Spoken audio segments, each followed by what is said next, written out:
পারবো না এগুলো ইয়াং বান্ধব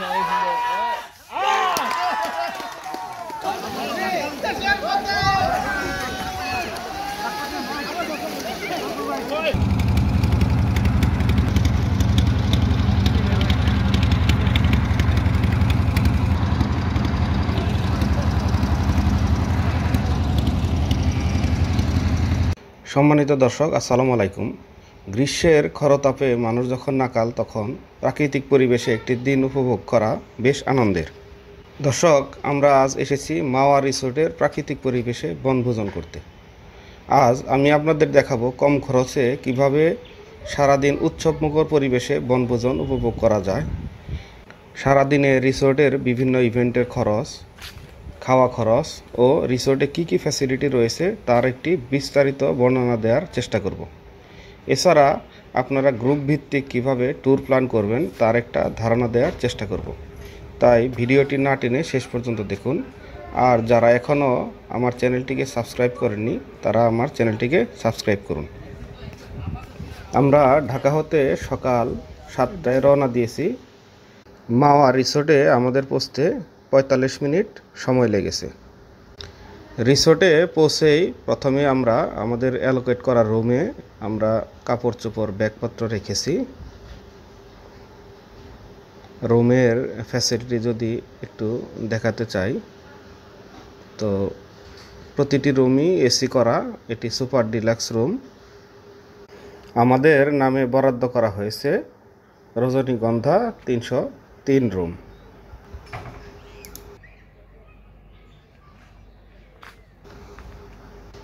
আমরা যদি রুমের ভিতরে প্রবেশ করি তাহলে এর সৌন্দর্য দেখতে পারবো। রুমে প্রবেশ করার পর প্রথমে রয়েছে একটি ড্রয়িং রুম এবং পাশাপাশি 2টি বেডরুম। প্রতিটি বেডরুমের সাথেই একটি করে ওয়াশরুম এবং বারান্দা অ্যাটাচড রয়েছে। প্রতিটি রুমে 4 জন করে ঘুমানো যাবে, অর্থাৎ ছোট একটি ফ্যামিলি আসলে এই রুম হলেই যথেষ্ট। রুম থেকে বের হয়ে প্রথমেই গেঞ্জি পরার পালা। গেঞ্জি বিতরণ করছেন আবু তালহা খান। আমাদের গ্রুপের সকলেই গেঞ্জি পরিধান করেছেন। এরপর আমাদের সকালের নাস্তা খাওয়ার পালা। তো সকালের নাস্তা তারা দিবে সকাল 8:30টায়। এখনও 8:30 বাজেনি, তাই একটু অপেক্ষা। এই ফাঁকে অনেকেই সেলফি তুলছেন। এখন আমরা নাস্তা খাওয়ার উদ্দেশ্যে ডাইনিং রুমের দিকে যাচ্ছি। যাওয়ার সময় ডান পাশে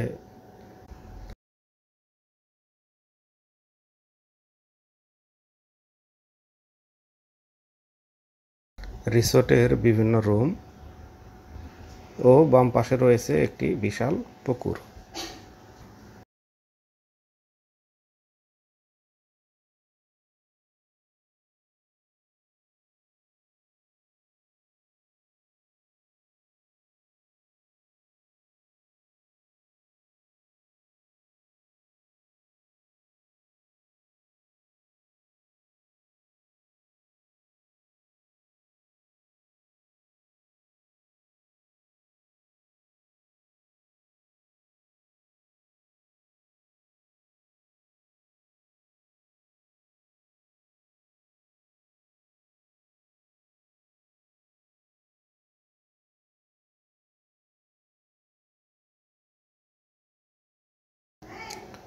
নাস্তা দিতে আরও একটু দেরি হবে, তাই এই ফাঁকে আমরা কিছু ছবি তুলে নিলাম।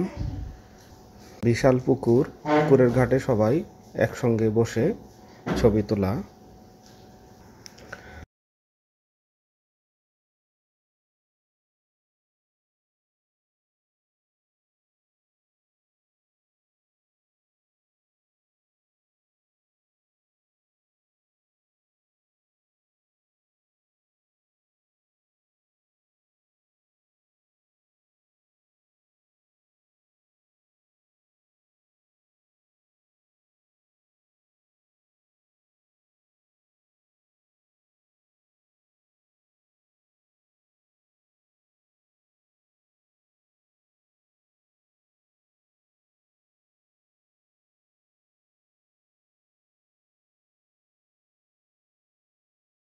ছবি তোলা শেষে সবাই আমরা ডাইনিং রুমে প্রবেশ করলাম।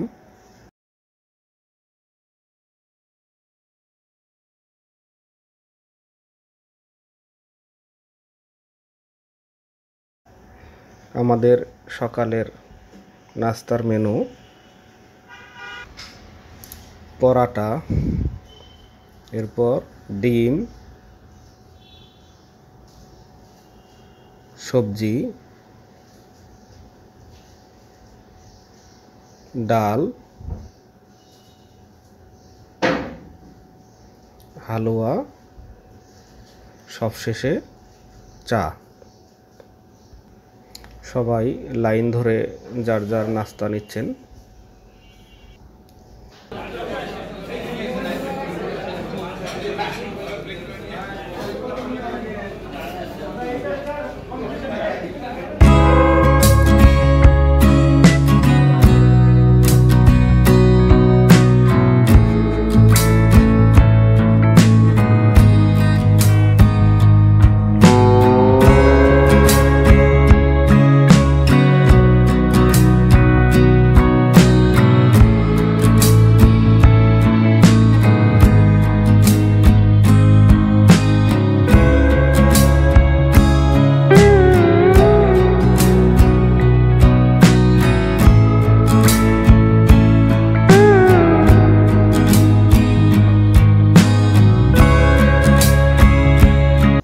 নাস্তা খাওয়া শেষে রিসোর্টের কিছু অংশ আপনাদের দেখাচ্ছি।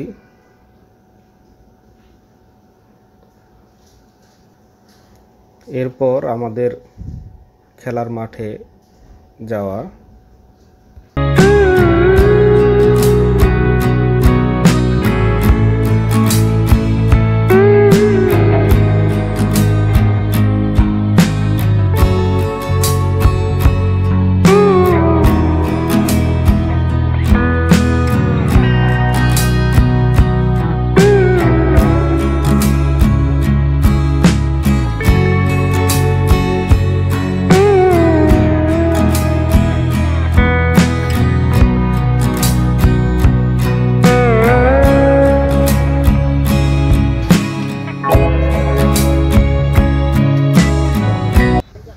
শুরুতেই ক্রিকেট খেলায় দুই দল অংশগ্রহণ করবেন।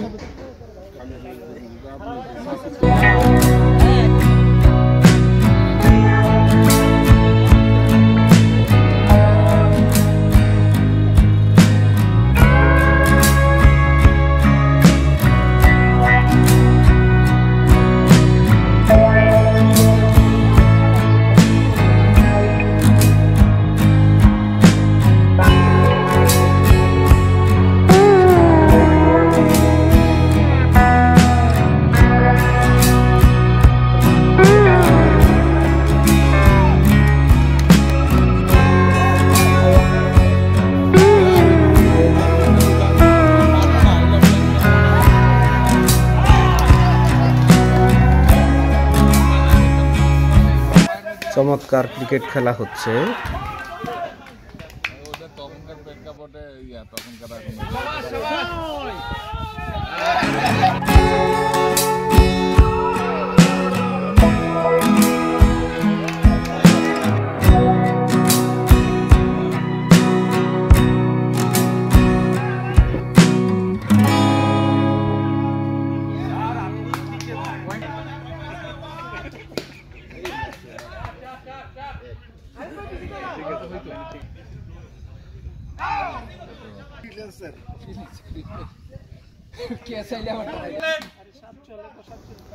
প্রথম দল 10 ওভারে 87 রান করেছে।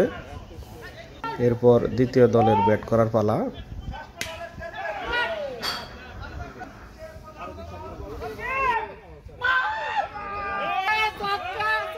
দিন শেষে এ দল জয়ী হয়েছে মাত্র 8 রানে।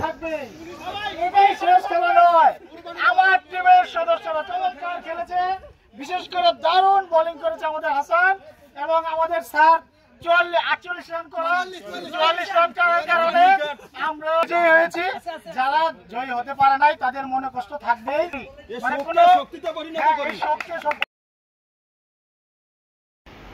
আপনারা দেখতে পাচ্ছেন ক্রিকেট খেলার দুইজন স্কোরার মোহাম্মদ নজরুল ইসলাম ও আনিসুল ইসলাম।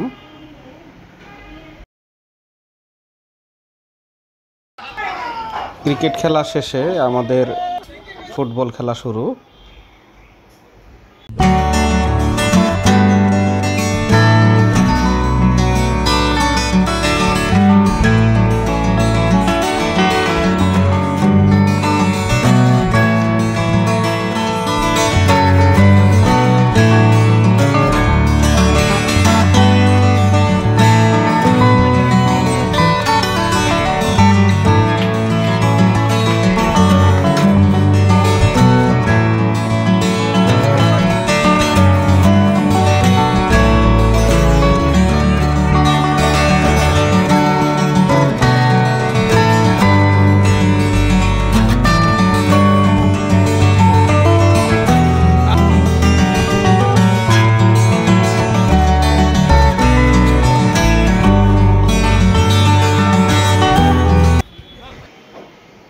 ফুটবল খেলার মাঝেই আমাদেরকে আম ভর্তা তৈরি করেছেন আমাদের বিশিষ্ট শেফ মোহাম্মদ নূরে আলম সিদ্দিকী। উনি সবাইকে আম ভর্তা দিচ্ছেন।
পার্ট 1-এর ভিডিও এখানেই শেষ।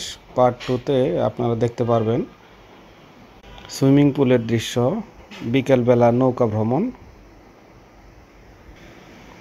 তাই সবাইকে পার্ট 2 দেখার আমন্ত্রণ রইল।